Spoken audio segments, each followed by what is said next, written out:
জাতির পিতা মহাত্মা গান্ধীর প্রয়াণ দিবস উপলক্ষে আজ আসানসোলের কোর্টের নিকট ঘড়িমোড়ে অবস্থিত মহাত্মা গান্ধীর মূর্তিতে শ্রদ্ধা নিবেদন করে আসানসোল পৌর নিগম।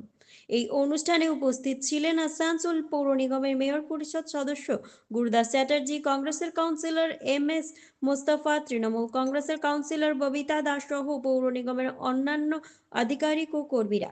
সকলেই মহাত্মা গান্ধীর মূর্তিতে পুষ্পার্ঘ্য অর্পণ করে শ্রদ্ধা জানান।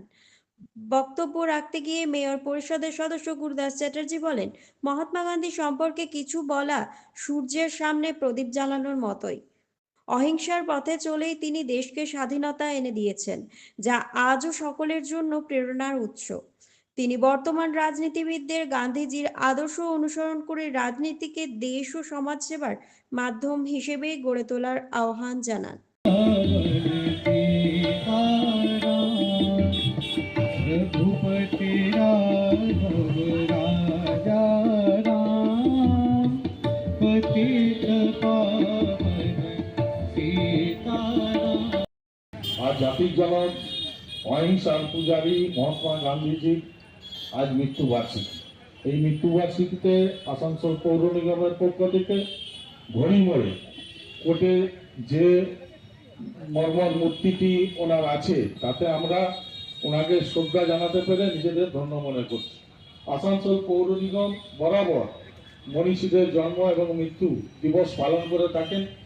তো আজকের দিনটি বিশেষভাবে আমরা স্মরণ করি, তার কারণ একটা মানব যে অহিংসা মধ্য দিয়ে চলে দেশকে স্বাধীন করার ব্রত নিয়ে যেভাবে অহিংসা আন্দোলন গড়ে তুলেছিলেন তা ছিল স্মরণীয়।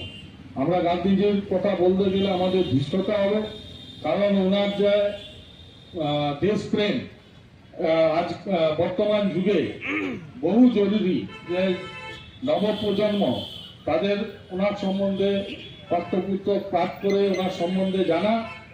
আজকাল আমরা দেখছি যে রাজনীতি হচ্ছে তাতে অহিংসার থেকে হিংসার রাজনীতি বেশি হচ্ছে। তাই আজকের দিনে শপথ নেওয়ার দিন যে অহিংসা